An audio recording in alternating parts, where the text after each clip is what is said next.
o que a gente viu é que vocês não têm nenhuma cultura ainda consolidada para valer. Vocês têm culturas desenvolvidas, cultura de relações e de mercado desenvolvidas, cultura de inovação em andamento, em desenvolvimento. Vocês têm uma forte consolidação, que já está bem avançada na regra, ok? Esse é um ponto importante. E uma contaminação cultural, uma falta de visão de negócio e agilismo. Então, agora eu vou mostrar para vocês, em cima disso, qual que é o gráfico que vocês têm que traduz, né, um pouquinho essa situação. Muito bem. Vocês vão ver aqui claramente, vamos analisar aqui o gráfico. Aqui, olha, vocês vão ver. 1S é a cultura 1 de segurança, estão vendo? Mais. Aqui 1O, mais a cultura de ordem, positivo. Então, vocês vão ver todas as culturas positivas e todas as culturas negativas. Então, vocês estão vendo todas elas. O que é normal em todos os gráficos é ele começar largo e terminar curto.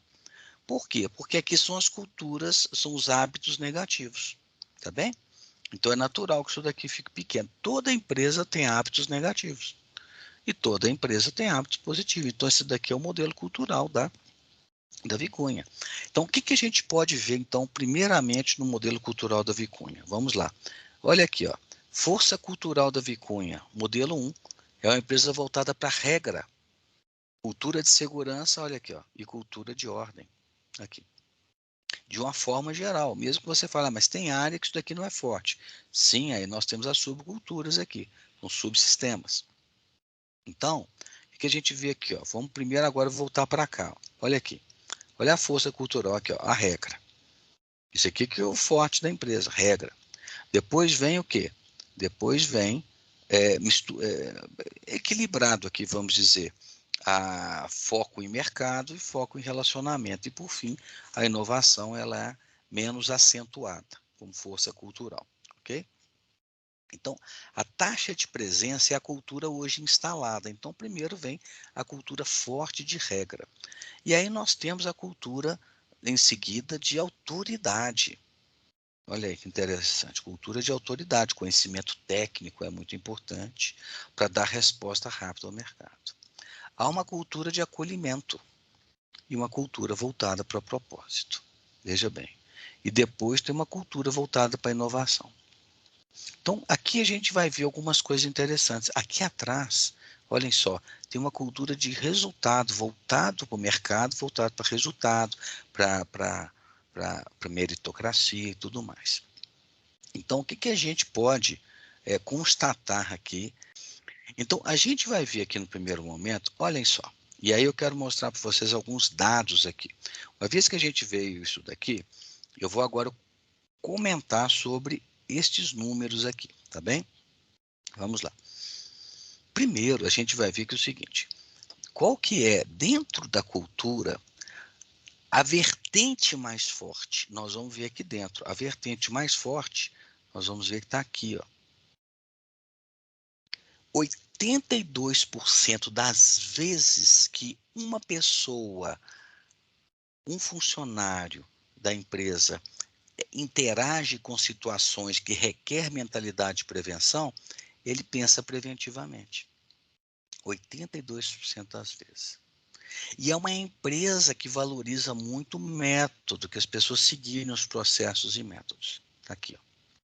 Se os métodos são certos ou são errados, nós não vamos entrar nesse mérito.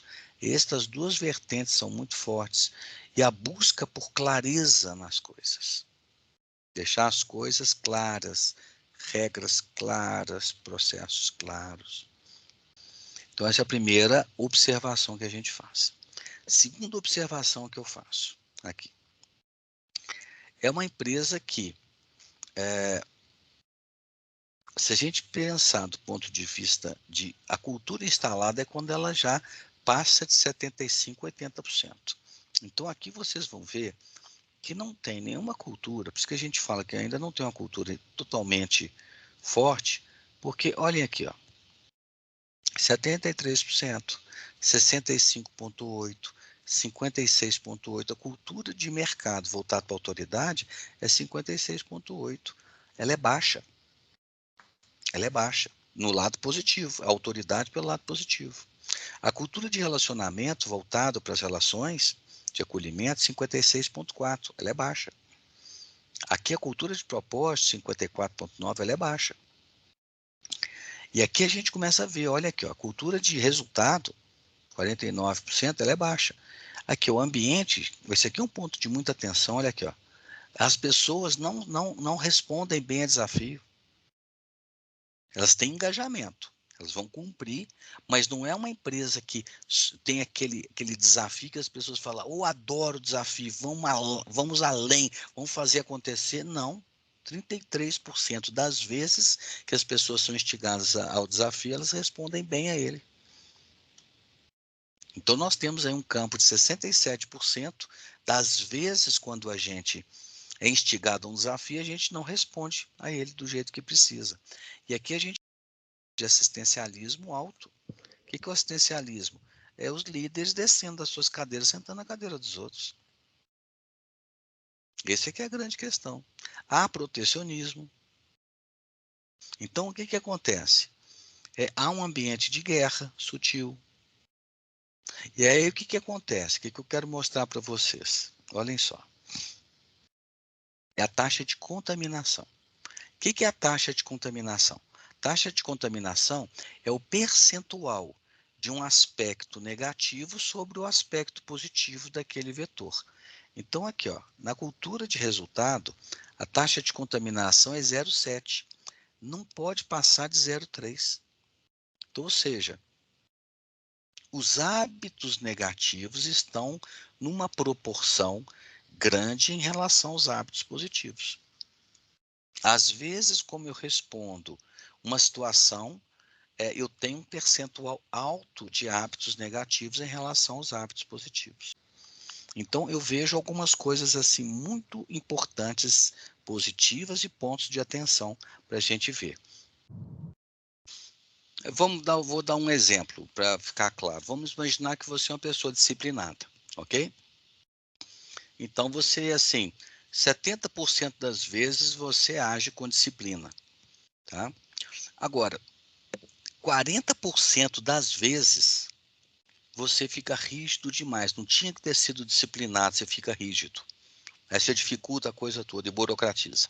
Há um grande campo de trabalho para a gente fazer aí. Essas coisas não mudam em 2, 3 anos, não. Elas levam uns 2, 3 anos para a gente conseguir abaixar taxas de contaminação. A gente tem visto isso em outras empresas. Há como abaixar, você tem que ter metodologias de desenvolvimento, de cultura, com planos de cultura e com desenvolvimento das lideranças. E quando isso está bem casadinho, vai caindo, vai caindo, vai caindo, você começa a ver as taxas de contaminação, o ambiente vai ficando melhor, os resultados começam a aparecer, porque são os hábitos que a gente vai mexendo.